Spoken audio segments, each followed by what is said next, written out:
So we're glad you all could join us this morning. We're excited about today's discussion. The Janus decision, the topic of today's discussion. I'm not going to say too much about the case. I'll leave it to our panelists to dig into the details. You're here, so I'm guessing you already have some passing familiarity, otherwise it would be kind of random, or you'd be coming for investment advice or something like that. I'm here for investment advice. There we go. Essentially, just the 30,000 foot level. The court decision, being billed by some as a landmark case, revolved around the power of labor unions to collect agency fees. The court overturned a 1977 Abood case and ruled union fees in the public sector violate the First Amendment.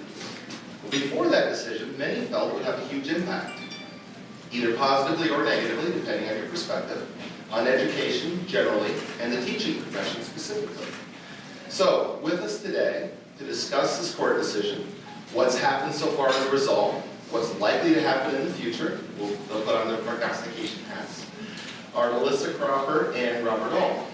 We only have a little over an hour or so I'm not going to go through their list of credentials and experiences and the boards and everything they serve on. Suffice it to say, they are both legitimate experts in this field on this topic. We're very pleased to have them today.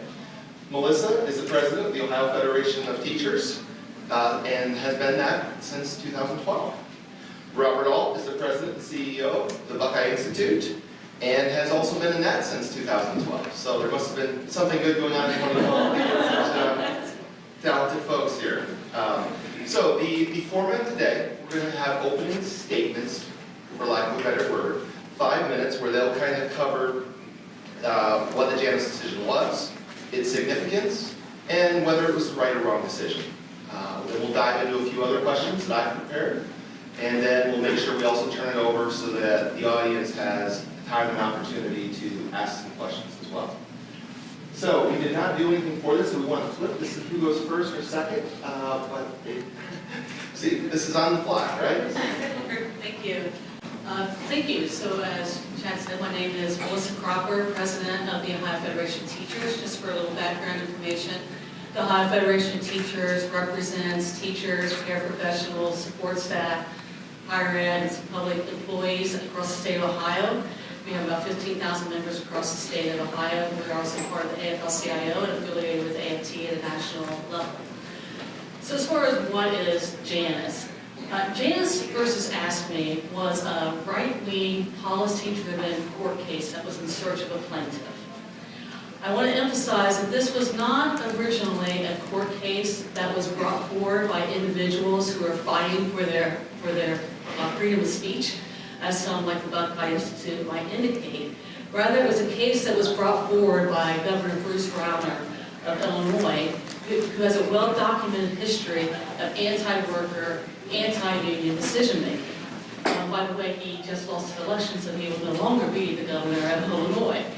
But when the courts found that he had no standing in the case, the right-wing groups had to search for a plaintiff, which they found in Mark Janus, who professed to be a person who just wanted to be able to serve the public without having to pay union fees, but who subsequently, within a month of the case being decided, left public service to work for the people who recruited him for the case. I say all this because it's important for people to understand who is behind this case and the subsequent attempts to get people to drop the union. This is not a grassroots movement, but rather a well-funded, highly orchestrated attempt to destroy unions and to undermine working people's rights. This campaign is being orchestrated by the State Policy Network, who has a history of limiting people's democratic rights and undermining civil rights protections. They are methodical, they are relentless, they are well-funded, and they are committed to providing resources to undermine workers' rights. They have failed in their attempts in places like Ohio to destroy unions through a legislative process because the people of Ohio stood up and defended their rights to have workplace rights and to have unions. So they're now using the Supreme Court to carry out their policy agenda. This case is significant because it overturns 40 years of precedent set by the Supreme Court. Chad indicated the Boot case in 1977, and in that case, the Supreme Court found that while a union may not charge for political activity, it does have the right to assess fees to recover costs associated with collective bargaining, contract administration, and grievance adjustment purposes. Now, when I talk with people who are not familiar with unions, who don't have a union background, who are currently not in a union, they really don't understand what fair share fees are, and that's why I really want to emphasize this point.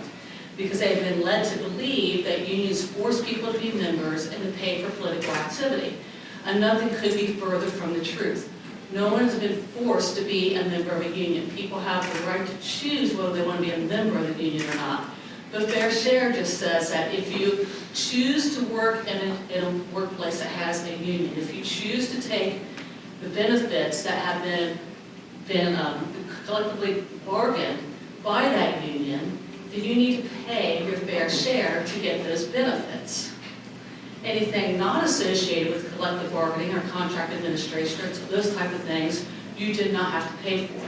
That's why it's called a fair share fee. You pay your fair share, but you're not a member. Members pay for the other activities that go on. But the Janus decision overturned that. The Janus decision now says that you may take the benefits of working in this place where you chose to work, and most likely chose to work in that place because of the working conditions, because of the salaries that you get, because of the benefits you get. You choose to work in this place that has a union that got all these benefits, but now you don't have to pay for what it costs to maintain those benefits. So that's why we believe that this decision is wrong. That's why Justices Kagan and Sotomayor and Ginsburg thought that the Senate and said that this was the wrong decision, because it is only fair that if you choose to work in a place that provides these benefits, you should pay for the costs associated with providing those benefits. Thank you. Thank you, Melissa. Robert? So, the Janus case fundamentally was about the freedom for workers.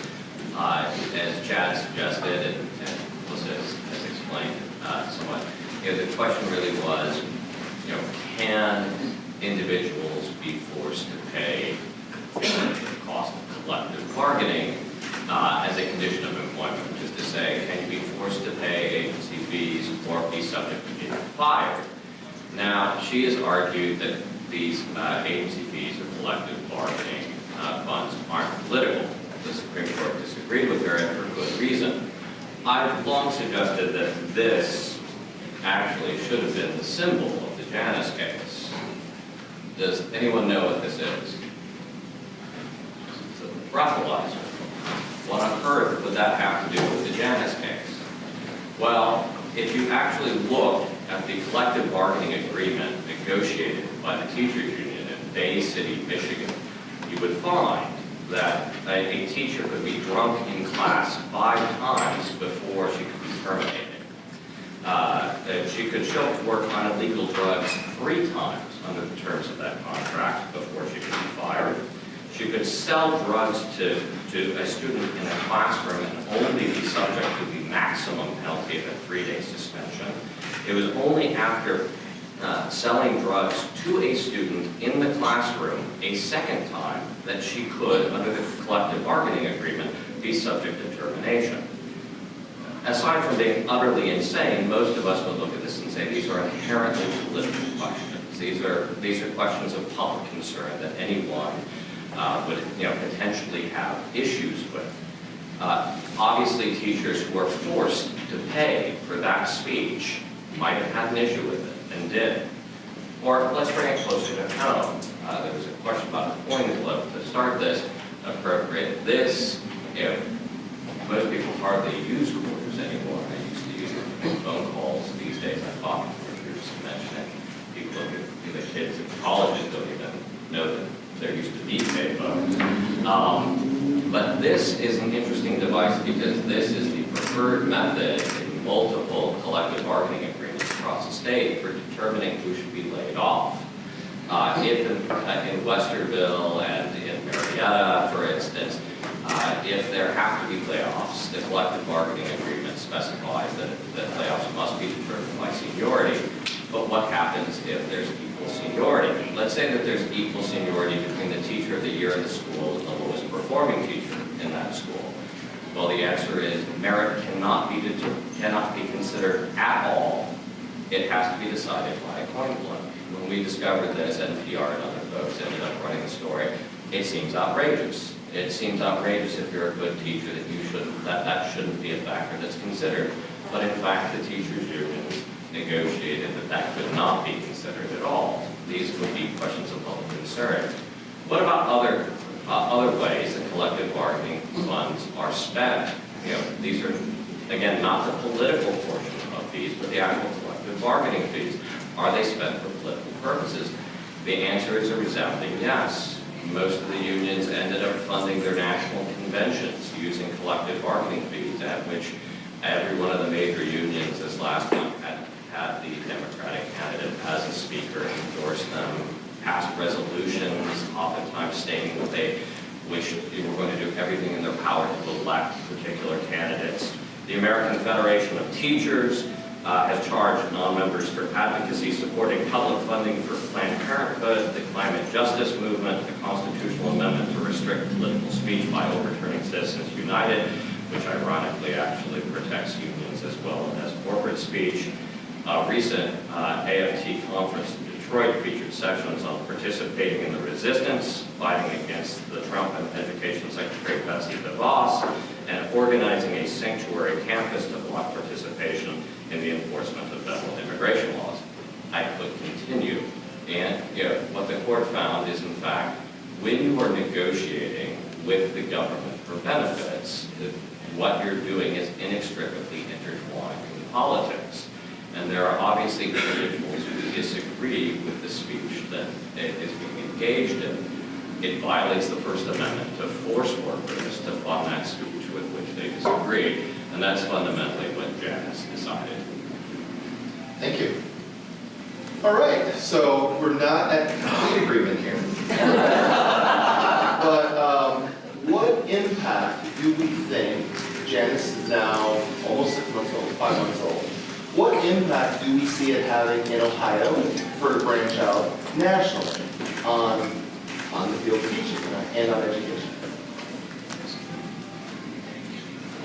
Well, the first and immediate impact of the Janus decision was to release the agency fee, those people who are agency fee payers. There's a little bit of, sort of, we have to get a little bit into the weeds here. Again, as Melissa suggested earlier, the previous Supreme Court opinions had suggested we can't force you to affiliate with the union to be a full member, but previously under ABU, you could be forced to pay the agency fees.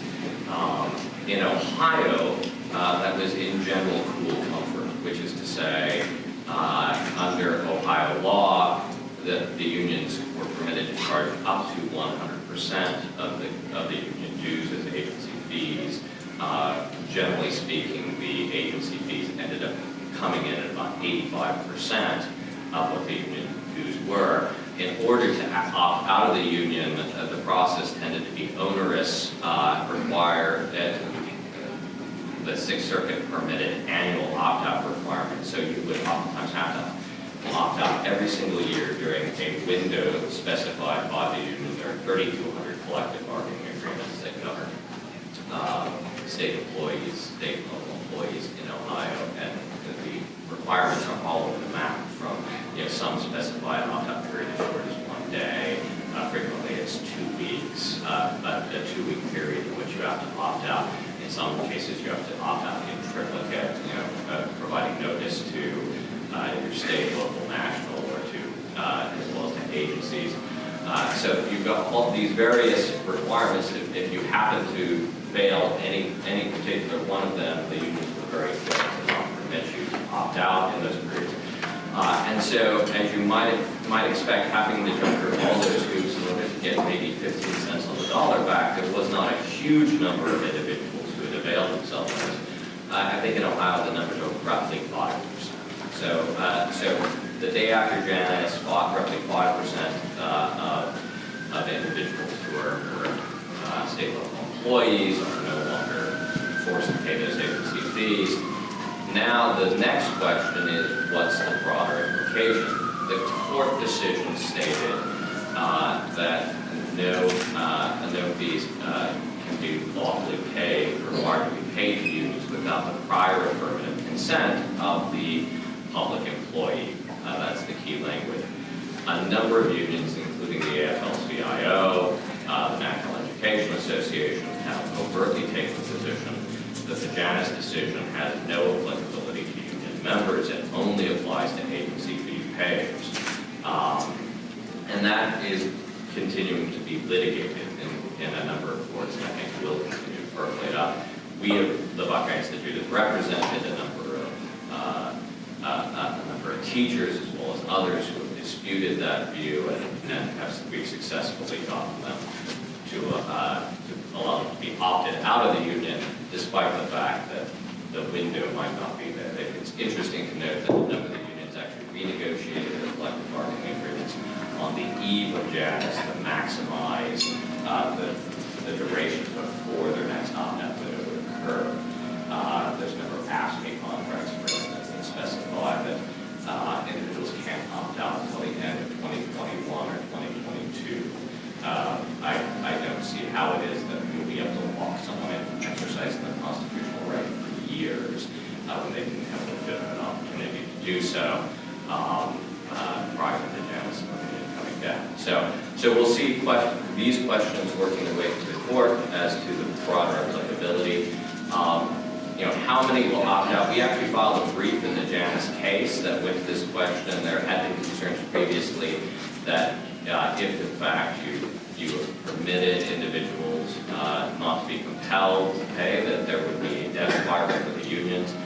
Interestingly enough, we have plenty of data from states that have gone right to work on what happens. There's actually, and looking at recent cases, even in our area, there's a pretty consistent pattern. What you see is an initial decline in union membership following the decision to permit individuals to opt out of the unions, followed by a readjustment up, maybe not quite to the prior levels, in some cases higher.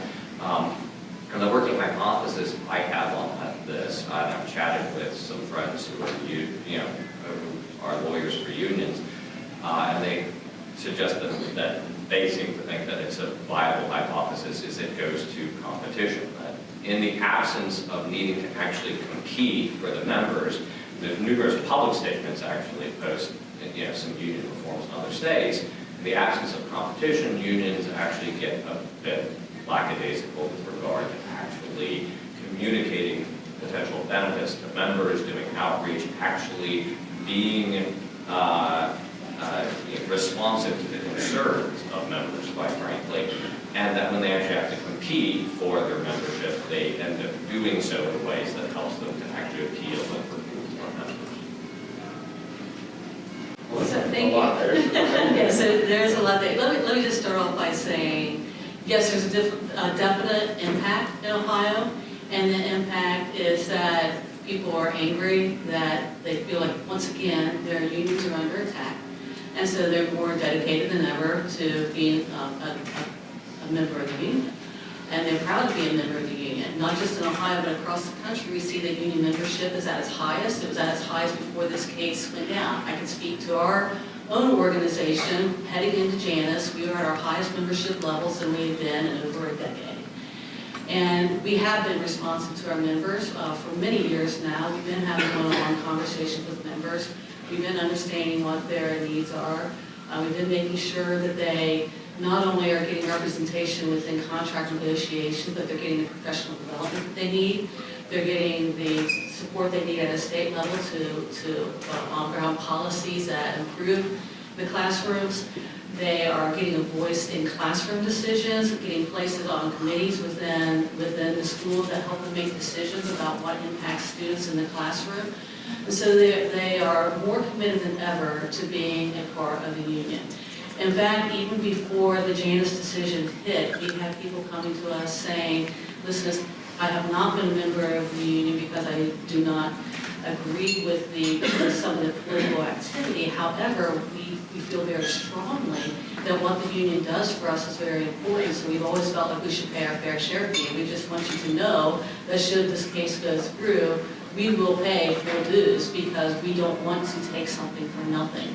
And that has proven to be true. We've had multiple cases where people who are formerly fair share fee payers have since become full dues paying members because they understand that at a local level, in order for them to get what they need for their classrooms, in order for them to be able to have a voice in decision making, it's important for them to be a member of a union, and they feel like they should pay to be a part of that union. Now, you've heard some extreme examples that I'm not familiar with the circumstances in each of those cases, but I could go through union contract after union contract after union contract and show you where teachers have fought to be able to have lower classroom sizes so that they can meet the individual needs of the students, where they have pushed to make sure that student needs are being met.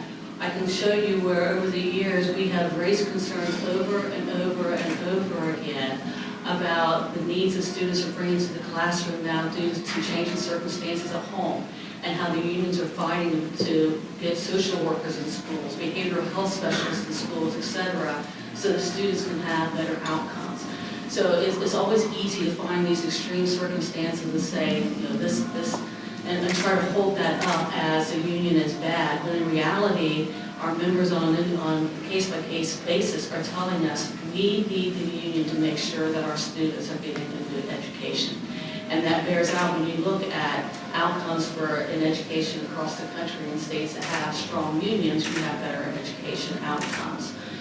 So I just always find it interesting that in this particular case, the funders behind this are screaming individual rights, when the reality is they have never fought for individual rights, but they understand, they know that if they get people to peel off individually, they never on their own have the collective power that they need to get good wages, to get quality benefits, to be able to have working conditions, to have all these things that they need to be able to have a satisfying career, to be able to support their families, and to be able to find some work-life balance.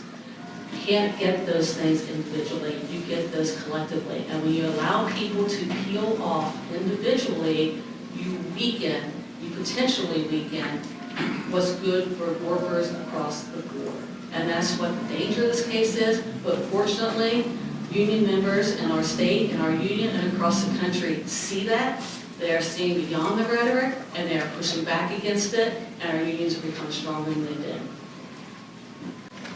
All right, there was some talk about the numbers. When I heard people talk predicting before the Janus case happened, there were guesses that maybe membership would really drop off significantly, causing revenue changes for the unions, and like any membership organization, that can make a difference.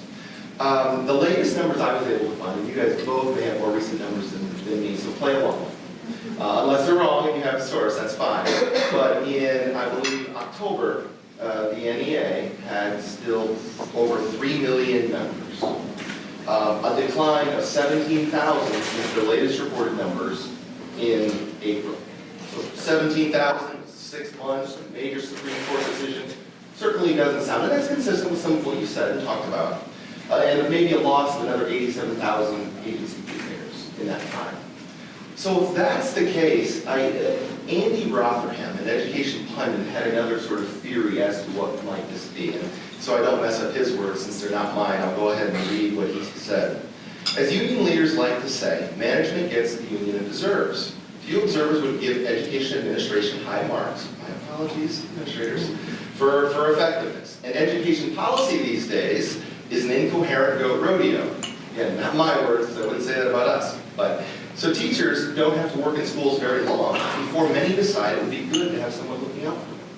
So is another potential theory that enrollment numbers haven't gone down or haven't plummeted because unions are filling a vital role in our schools. Of course, this one I'll direct to Robert. I've got another question for you. I think there's a combination of things. If you take a look, part of it tracks actually, again, patterns that we've seen in states that have gone right to work.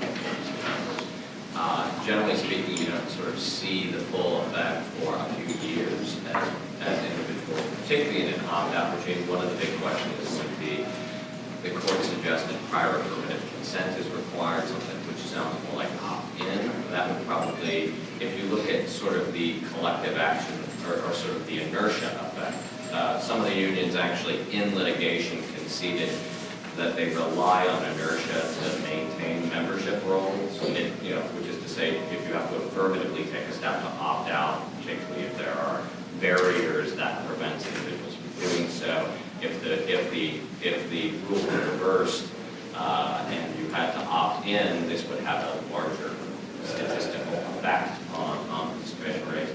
So some of it is education, people finding out about the decision, barriers put in place. We get contacted, contrary to what Melissa said, frequently by teachers who are thwarted in their attempts to actually get out of the union because they're dissatisfied by unions that are refusing to let them out. And so you've got some of these effects.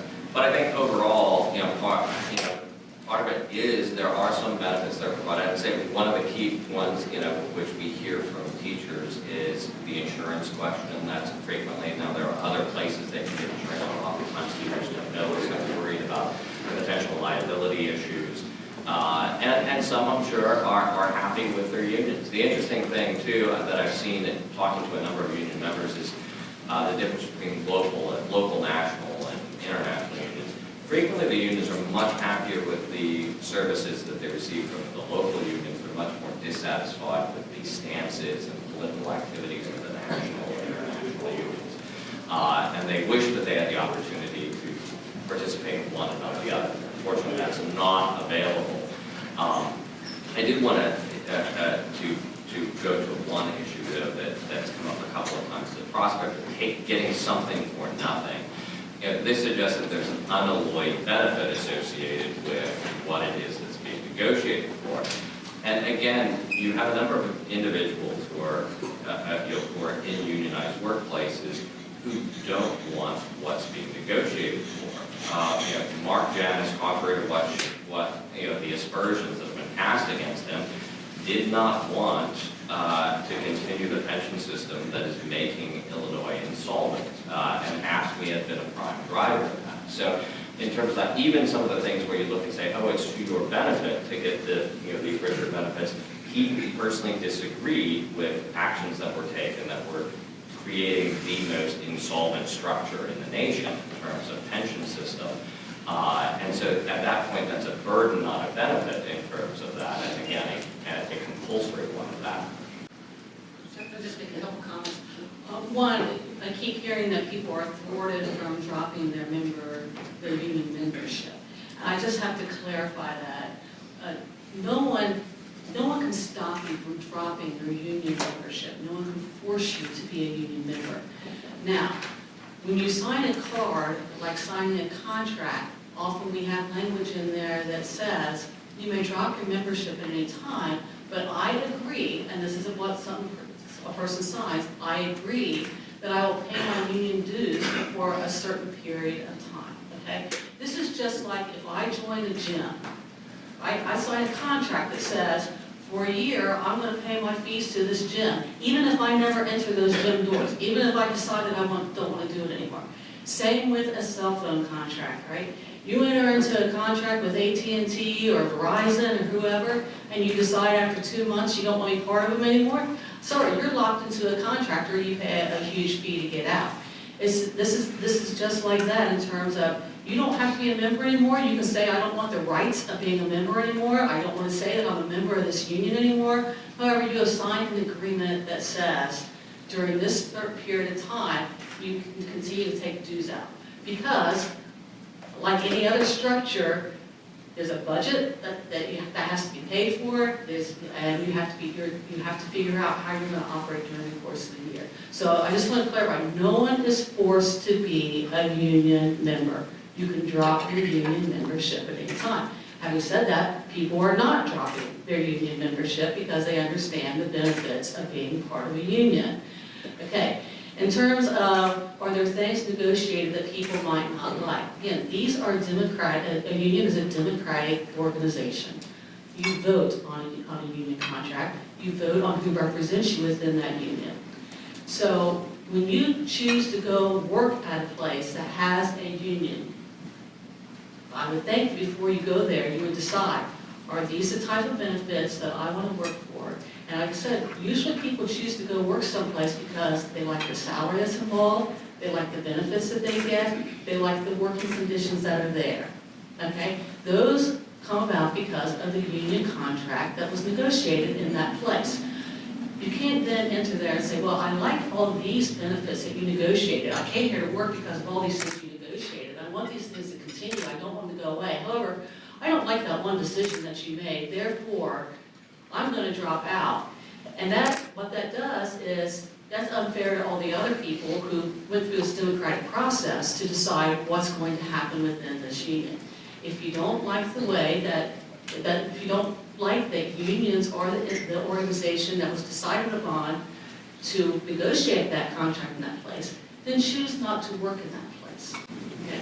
This is an extraordinary claim. First of all, I think that it's an interesting vision of public employees, that the public employees choose to teach, choose to work in agencies strictly because of the benefits allotted.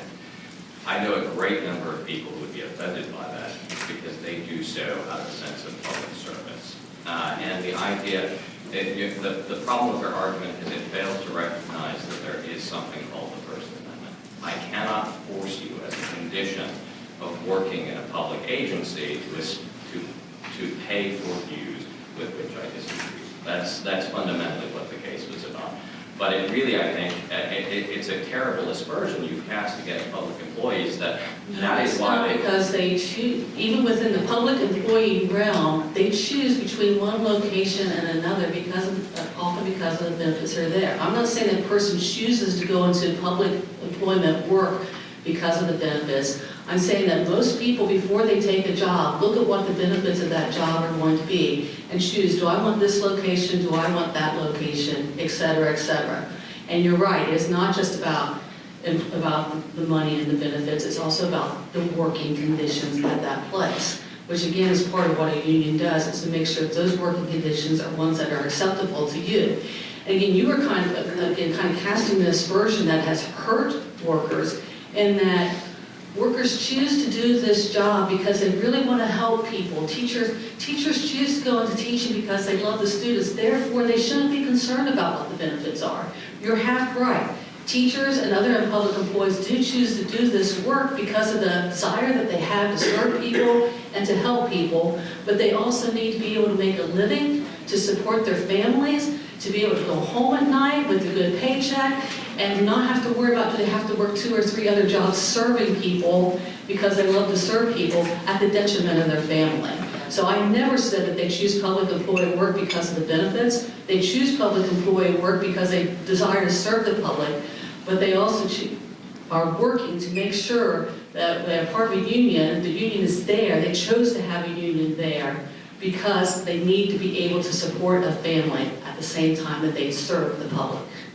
Well, it's interesting, even your suggestion that they chose to have a union there. Over 90% of the individuals who are employed as teachers in Ohio have never had the opportunity to vote for the union. They could choose to desert anytime they want. Let's go one at a time so that I want to hear both of your views, so let's make sure we can go back and forth.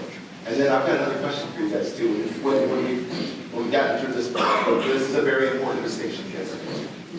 Over 90% of individuals who are employed as teachers in Ohio never have had the opportunity to vote for the unions that are in place. Here in Columbus, the Columbus Teachers Association was certified before most teachers were born. And yes, it's possible to decertify, but extraordinarily difficult. The number of signatures that you have to collect to have a recertification election in many cases is more than it would take to run for a statewide office in Ohio. It's a very high hurdle that you have to pass over to get something like that. So, and again, in terms of that, I don't think that that's a little bit of a far-fetched claim to say, oh, they could be certified anytime, or oh, they chose. In many of these cases, they had no choice. They wished to engage in public service. I've spoken to numerous teachers who did so, who actually saw the presence of a union as an impediment to their taking They didn't want it. Melissa, did you want to respond to that, or are we ready for that? I haven't met any of those teachers yet. I can introduce you to some. See, we're bringing people together. We're meeting together. One issue you both touched on, I think is a really important one, and it's actually an aspect of the court's decision that surprised me the most, and that is that when Justice Alito wrote that union members must opt in for dues to be collected. Now, the specific language was, by agreeing to pay, non-members are waiving their First Amendment rights. And such a waiver cannot be presumed. Rather, to be effective, the waiver must be freely given and shown by clear and compelling evidence. Unless employees clearly and affirmatively consent before any money is taken from them, this standard cannot be met. You know, reading that, it seems like a really big deal to me. Is this happening now in Ohio? Are teachers being required to affirmatively opt in? Is this something still being litigated? So what is the status of this aspect of the decision? Yes, teachers affirmatively opt into their union at the beginning of the year or at the beginning of their service. They are presented with a membership form, which they have to sign, that we give to the administration to say that these people have chosen to be members of our union. This is what I was referring to before, that we actually have them sign two things. One says, yes, I choose to be a member of the union. Two, I authorize you to deduct the union dues from my paycheck. So that, as I was saying before, they can opt out of being a union member at any time they want to. They opt in first. If they choose to opt out, they may do that. However, there's another part of that where they have also chosen to have their dues deducted for a certain period of time.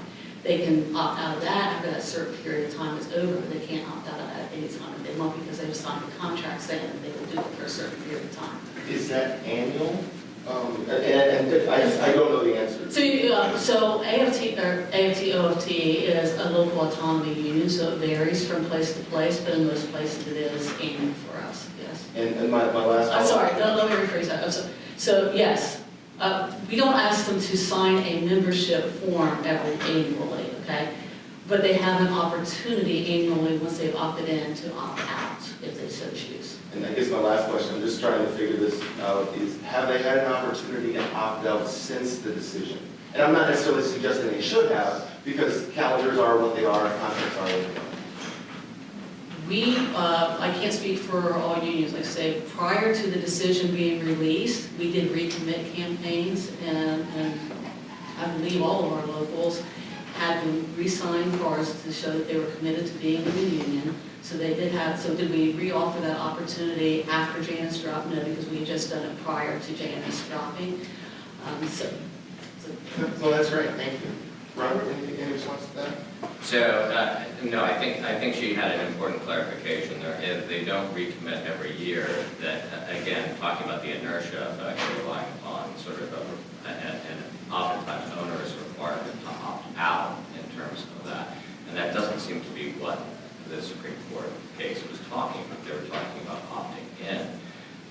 The cards that these individuals signed, oftentimes decades ago, was at a time where the choice was, something relatively akin to the choice of the Model T. You can have any color you want so long as it's black.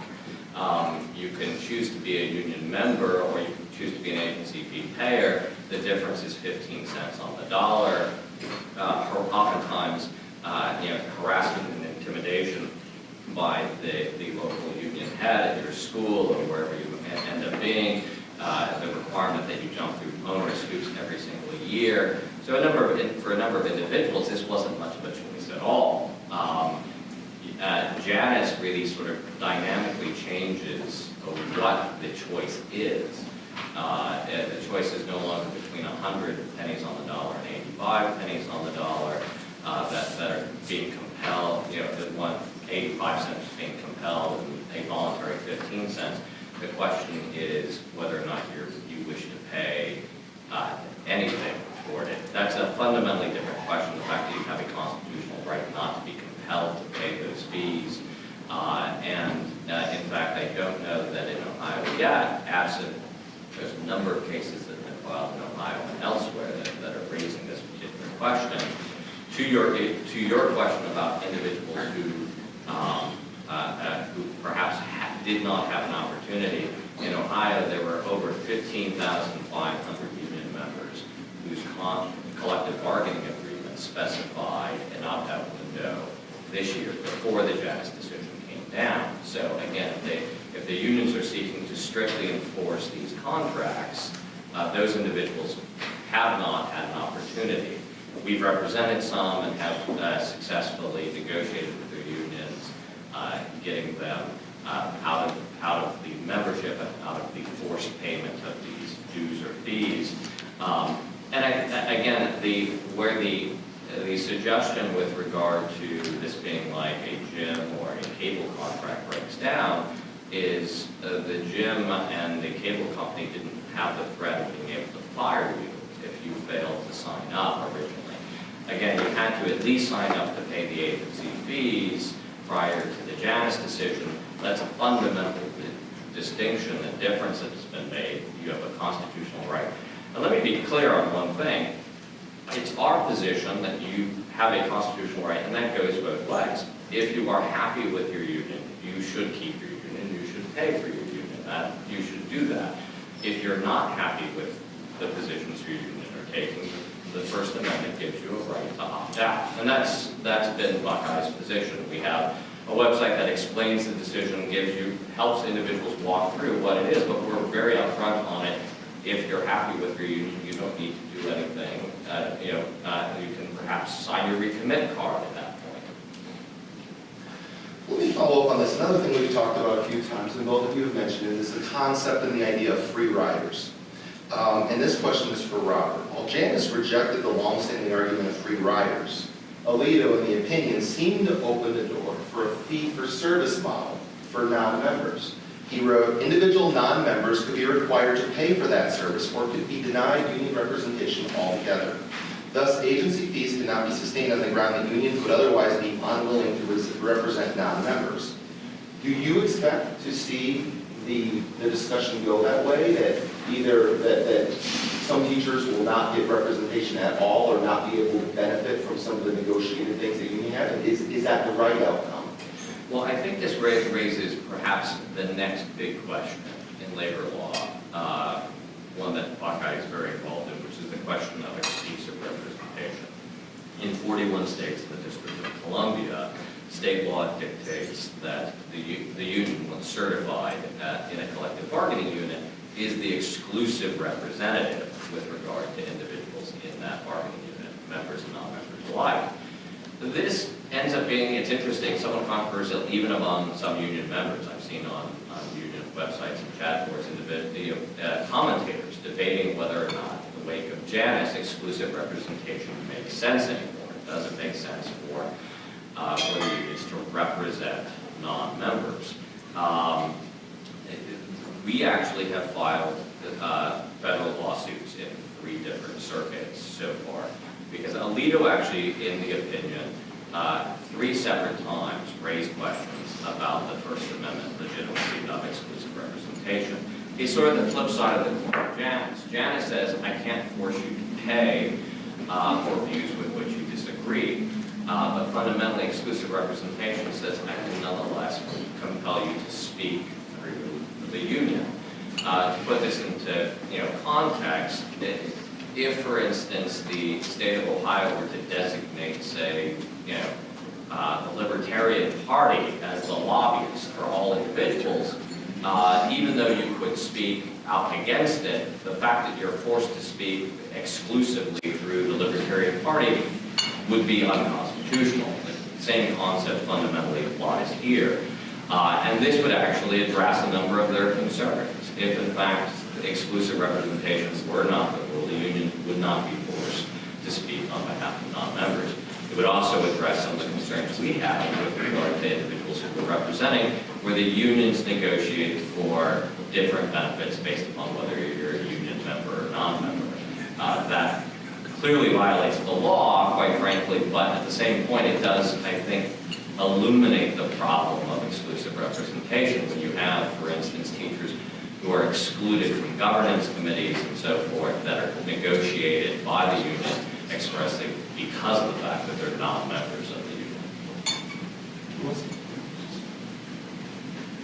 So So this is a discussion that we have with our members right now about your question about charging for services for non-union members. But this question of exclusivity and exclusive representation is an important question. So when you're talking about within a workplace where the employer recognizes the union as the person that's the organization that's going to represent individuals, to open the door for other people to come in and represent also just throws a lot of chaos and time-consuming efforts into the whole system. So whether we, do we have people who would like to charge for those services? Yes, is that the right thing to do? I'm still debating that in my head, but I do think that it's important that we have exclusive representation rights within the union, because that allows for some continuity of what happens. For me, because my background is I'm the mother of 5 children. Okay, so I look at it this way. How do you keep yourself busy? They're grown now, but I look at it this way. I've seen how, and I'm not saying that workers or children, you can apply this to any situation, but I see how when a person is not happy in one situation with a decision one parent makes, then they go to the other parent, then they go to grandma, and then they go to the other grandma until they get the answer that they want to get, right? And what that does is throw chaos into the system. And that's what we see now. I would say that a very, very large percentage, very close to 100% of the calls that I get at a state level from people who are unhappy with their union are people who are unhappy because they were being disciplined for something and they feel like the union didn't get them out of that discipline. And they want someone who's going to give them a better answer. Or they thought that they should have gotten a bigger raise than what they got, and they want someone else to help fight for that bigger raise. Or it hasn't, in my experience, been because they don't want to take the benefits that are there. It's because they think that the union should have helped them get out of consequences of choices that they decide to make. So when you open the door to other people coming in, you open the door beyond exclusive representation. You open the door to that shopping around to get the better answer, which in the process weakens not only the process there at the local level, throws chaos in that system at the local level, but it's also hurting the other people who have chosen to work there and have worked for those benefits that have been provided, and allows for other people to try to get something more, something different than what they got. Well, let me clarify a couple of points on that. Number one, with regard to the potential confusion and so forth, there's any number of laws that that a state has passed that would be convenient for the state, but would violate the First Amendment rights of individuals. And so the convenience of the state actually is a little matter in this particular question. It might be convenient to force you to speak through a single entity, but that doesn't mean it's constitutional. That's really what we're talking about. Second of all, the not being forced to speak through a particular entity does not necessarily mean that the state has to listen to whomever you would like to speak through. So, the fact that the union, that a worker cannot be forced to affiliate with and or speak through the union through exclusive representation doesn't mean that if they chose, another entity or wish to speak for themselves in negotiations, that the state would have to recognize that. That actually is a separate question. That would have to be worked out in terms of how it is that it was dealt with. This really goes to whether or not the workers can be forced to speak through them, and whether or not the unions, there's the concomitant obligation, if the unions are the exclusive representative under state law of all individuals in the workforce, then you get into the question of them providing these services for non-members. Then, just as a matter of equity, they have to, because those individuals are given no choice but to speak through the union. All right, now, as promised, we deliver to the audience. Let's do two things. First, put on your prediction hats And what does this look like? And you choose a time frame for 5 years, 10 years. What are the consequences? Is there a new equilibrium? Is it very similar to what we've had for the last 20 years? Do things change as a result of this decision? Do things change in Ohio as a result of this decision? So that's the first part. Think about not only good teaching, but the political aspects potentially as well. And then after that, we will turn it over to the audience for some Q&A. Make sure flip coin games. Robert, do you have a point? By the way, I would take your quarter, I use them for my laundry, so. 5 years from now, if this were the only attack that were to come down on unions, 5 years from now, all it has done is make people more committed to the union. So we see that people are still belonging to their union, still committed to collectively bargaining. So in other words, I don't see any negative impact 5 years from now. I see us continuing to do the work that we already do. Again, if this is the only attack that we see on unions, because we also know that there are other things in the pipeline where they try to continue to weaken the union's ability to do what they want to do. So that's the caveat. If this were the only decision that were to come down, I don't see that Janus has a negative impact at all. I see that we just continue to keep doing the work that we do. As far as a political impact, I predict that if Buckeye Institute, Koch brothers, State Policy Network, and others continue to try to whittle away at unions' rights, then we will see political retribution happen like we've seen happen in other states where all of a sudden no longer is Scott Walker governor, no longer is Bruce Rauner governor, no longer is Rick Snyder governor, no longer is Bruce Brownback governor. We start seeing those kind of changes happen here in Ohio. We saw what happened with Senate Bill 5 in the way that union people stood up and fought back and overturned a ruling that they didn't like. And we saw that as a result, Governor Casey backed off on going after unions, and that's why he was able to get reelected. But again, we see over and over and over across the country that whenever you continue to go after union rights, there eventually is some political retribution.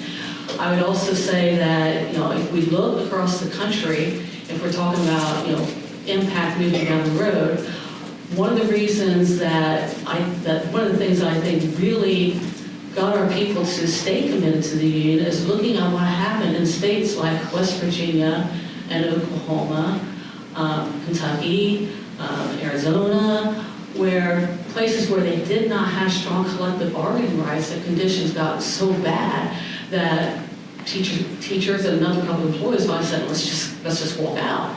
And again, that's what I would predict would happen in Ohio if you continue to whittle away at union rights and continue to take away people's ability to collectively bargain, then that's what you'll see happen here, that things get so bad that they say, forget it all, we're walking out, we're not coming back until we get what we need. Fortunately, right now, unions take care of that. So I think looking, sort of the crystal ball 5 years down the road, again, I would tend to look at the experience of other states that had already done it as, sort of a guide. And I would tend to think you'll see something similar to that. You will have a number of individuals who would choose, not a drastic number, but a number of individuals who would choose not to participate, not to fund the unions, and exercise their First Amendment rights. I guess the distinction between us is I'm much more concerned about the First Amendment rights of the individuals in these cases. And again, that includes their right to actually affiliate with and speak through the union if they so choose. That's an important right as well, but that's one that rests with the individual. I think the interesting thing is that this will probably make, in some ways, make the union stronger. There's been a lot of talk of funding this morning, and the interesting thing is that will place the unions actually in the position of the Buckeye, which is to say all of their donors for the first time will be voluntary. And that will actually probably make them much more aligned with the union, and that But it will also mean that those individuals who aren't aligned to all people are still under the threat of being fired, which is the conditions under which they previously lived, to pay for services with which they disagree. The potential political implications of the decision, again, first and foremost, individuals aren't going to be forced to spend money for political purposes, which is, I think, the most important, aspect of this decision. And again, how much impact that has. There's been debate. The Nation magazine, for instance, feared in the run-up to Janus that this would be cataclysmic for the Democratic Party because of union alignment with the Democratic Party and spending. But we live in Ohio, where, interestingly enough, probably not so much public sector, but private sector unions tend to heavily support Republicans. So we're in a unique state with regard to sort of predicting the political outcomes from the and potential impacts on the coffers of unions. So that, I think that will be dictated probably by, sort of how many people leave the unions. I would tend to think it would be relatively close to what we've seen in right-to-work states, which, if you take a look at Indiana, for instance, they actually increased the unions, their political spending after right-to-work went into effect, so it didn't seem to have a negative impact on political spending. All right. Well, now it's your turn. Now you can ask the good questions since I have taken my shot at this. So, any questions? Please. I have a question for both of the panelists.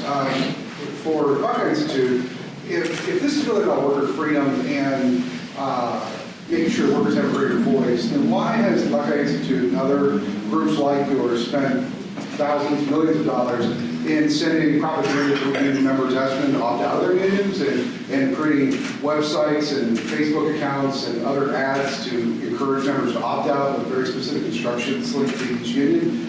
And to President Cropper, what have unions done to do the opposite, to kind of counteract what the Buckeye Institute has done in the money that they've spent to encourage members to stay part of the unions? So, again, if you go, we have a website set up, workerschoose.org, that if you go to it, it actually does not tell you you should opt out of your union. It provides information about the Janus decision. Specifically states that if you like your union, you can keep your union. You don't need to do anything. That the Janus opinion doesn't affect that. But it does provide information if you would like to opt out of your union, how to do it. And the reason it does so is that the unions make it so convoluted and difficult with regard to that question. Again, could you explain that? How convoluted and complicated is it? Can you give a specific example of how complicated and convoluted it is? Again, I could actually, we've gone through all 3,200 collective bargaining agreements. But could you give one specific example of a convoluted and complicated process to opt out of the union? Sure. First of all, there are many that actually require you to send documentation in triplicate. Some require. No, a specific example. Not in general, specific. You can go to the website and you can find every single contract. So you don't have a specific example? I don't have one memorized, but I assure you, again, I have a website that has every single contract listed. Sir, you're attempting to make a modest debater's point. Ms. Cropper will not dispute the fact that there are unions that require in triplicate opt-outs that specify extraordinarily short windows and create difficulties. We've been contacted by individuals who are legitimately trying to get out of the union who simply get a rejection notice when they send it without any information as to why it is that their request is rejected. That's not helpful to them. That's not even, I think, acting in good faith. That, they didn't state, oh, we received it outside of the window, or you failed to send it by certified mail as required. They simply said, no, we're rejecting your request. So in this sense, we provide basic information, which we've obtained from the collective bargaining agreements on what is required in order to do that. But at the same time, allowing individuals to make that choice. Again, our position is if you like your union, you should keep your union. And we state so right on the face of our website. Let me start off by saying, first of all, I don't want to leave the impression that I agree with you on the in triplicate piece. I can only speak for our particular union because I haven't studied all 3,200 contracts across the state. But it's a pretty simple process. When the window opens for you to drop out, you sign a paper saying that you no longer want to be a part of the union and you're no longer part of it. As far as that goes, you can tell us at any point in time you don't want to be a member of the union, but you still have to pay your dues during the period of time that you contracted to pay your dues. To answer your question, though, we're just continuing the work that we've been doing for many years now, which is having one-on-one conversations with members. Again, we are very local-centric, and so we have leadership structures set up within each of our locals, and trying to even deepen those leadership structures to make sure that we're talking with our members on a continuous basis about what is important to them, what do they want to see in a union contract, how can you be, how can you participate within the union, et cetera, et cetera. Because I also want to point out, there is an onus on the part of members also to bring concerns forward. And we try to go out and talk to people. We try to go out and address their concerns. But if you don't talk to us, we don't know what those are. So we're continuing to do that work. But what we're adding to that now is making sure that people understand who is behind these attempts to get you to drop out of the union, and what exactly does it mean if you drop out of the union. Because again, there are some people who in concept know what the union negotiates my contract on, that contract's important to me or not important to me, but they also don't understand all the other pieces that all the other benefits that you get from being a union member. So we just want to make sure that they understand that when you drop the union, you no longer have your liability insurance, you no longer have a voice in some of the workplace decisions, you no longer have X, Y, and Z, and making sure that they understand that what they are actually giving up. And usually when they look at what they think what they actually lose when they decide to drop their union membership, they make a decision, no, I really do want to continue to be in this union. But I have to say, we've had very few circumstances where we even had to have that conversation. That we've had very, very few requests to actually drop union membership. And like I said, when we do have that conversation with people and they understand what it means to be a member of the union and what it means to not be a member of the union, and most in circumstances are choosing to remain a member of the union. So again, short to answer your question, we're just continuing to do the work that we've been doing and staying in contact with our members. Other questions? In the back, and then here. I was just wondering what your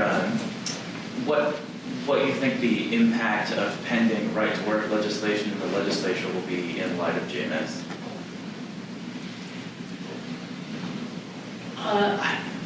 All I'll say is look at the hearing on Representative Becker's bill last week and the fact that the hearing room was filled to capacity. They had to open up an overflow room. The people of Ohio have been pretty outspoken about union rights in Ohio, and I think the legislature understands at this point in time what the people of Ohio want.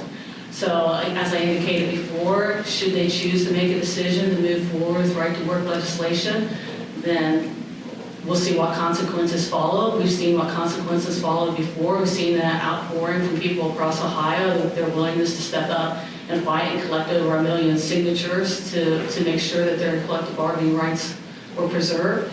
I don't think that that's a battle that anyone on the other side in Ohio wants to fight at this point in time, but if they do, I think people are demonstrating every time the bill comes up. There's a huge huge demonstration that says, this is not Ohio. We don't want this in Ohio. Robert? Well, I think the political, I'm just speaking of the political realities. I think, just looking at sort of the incoming administration, Governor-elect DeWine, has stated in one of the debates that that right to work wasn't on his agenda. On these sorts of issues, I think, the governor ends up in large sergeant major setting the agenda. So, it does create something of a disparity, but one, again, I would recognize that's an important distinction between public and private sector. Public sector, we have to remember the First Amendment adheres in these situations. You can't condition a government benefit or, in this case, government employment on the violation of a First Amendment right, and that's what Janus went to. With the right to work legislation that we proposed, this is private sector, and that's a whole different story in terms of that. So I mean, it's useful for us, I think, to remember that distinction in this case. Yeah, except that the Vetter bill was public sector, not private sector. Thank you. Unions provide a big boost to pay equity for women. We find that women in trade union make 93 cents on the dollar that a man makes, and women who aren't in a union in Ohio make 77 cents on the dollar that a man makes. Is it possible that the primary reason for people staying in a public sector union will be informed self-interest, especially with regard to teachers' pay equity, rather than inertia? I'm glad you brought that up because it's actually a point that I wanted to bring out earlier, is that if you look at who typically is in a union, it is, of course, for us, it's primarily women. As a representative of the Ohio Federation of Teachers, and AFT also represents the Ohio Nurses Association, which is also primarily women, right? But also unions represent a lot of people of color and people who typically come from low socioeconomic backgrounds.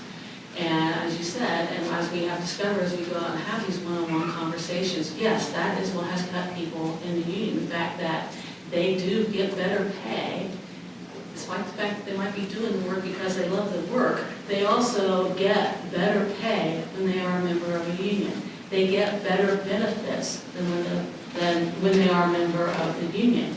And this is clearly demonstrated, as you pointed out, when you look by gender and when you look by race.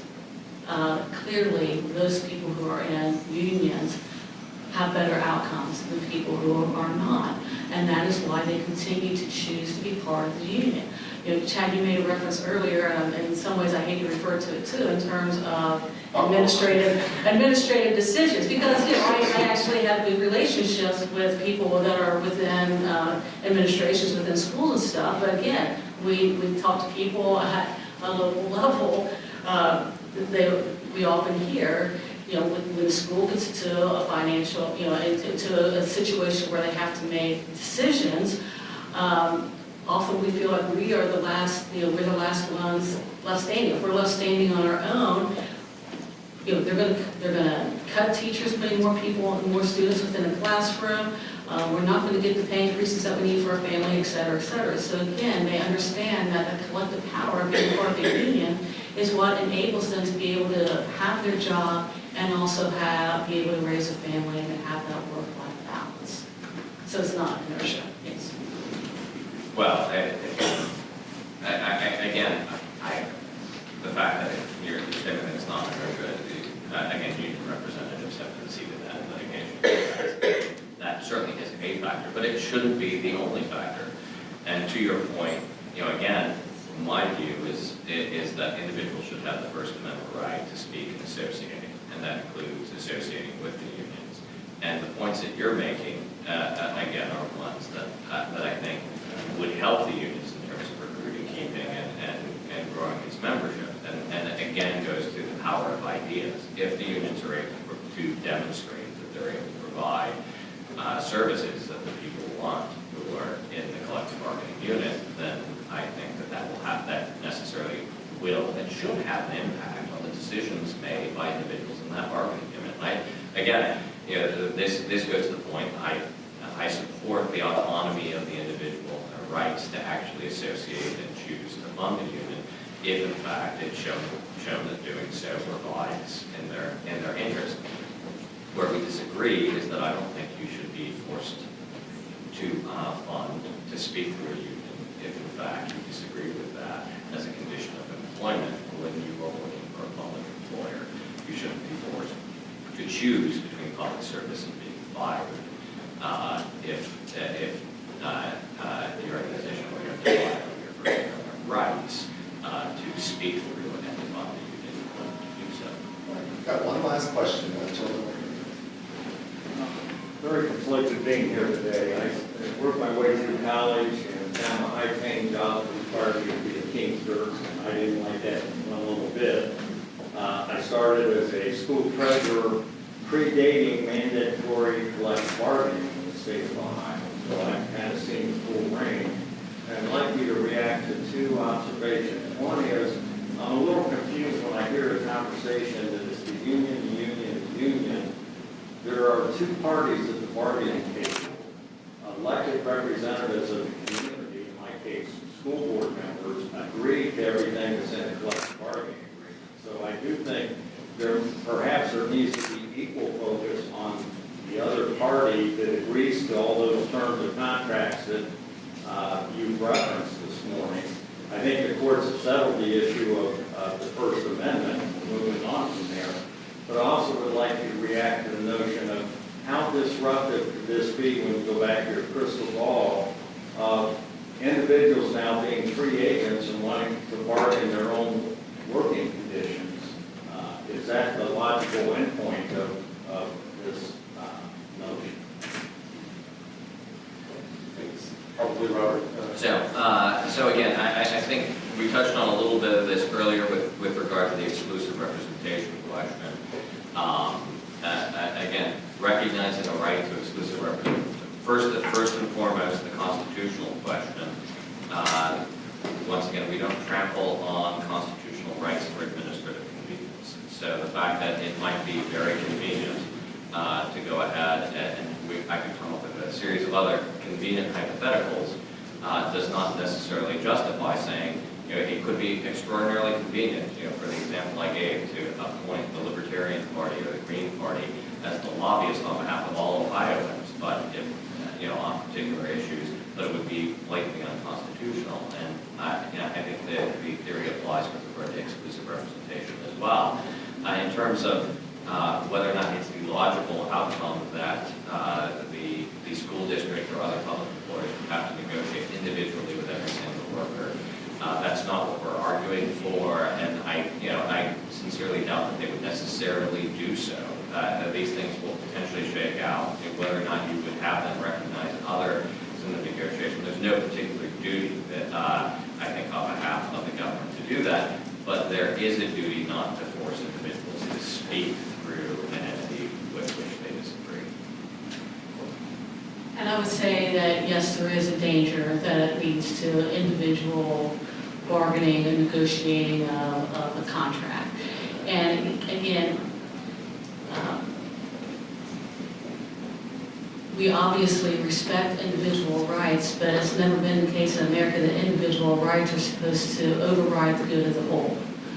And in a situation where if a district were negotiating individually with an individual to give that person much higher pay, the result of that to the rest of the unit, and not just to the members, but also to the students in that school, it means that maybe another teacher has to be cut in order to allow for that, which then leads to a higher caseload, a classroom load, which then means that maybe the students aren't getting the individual attention that they need.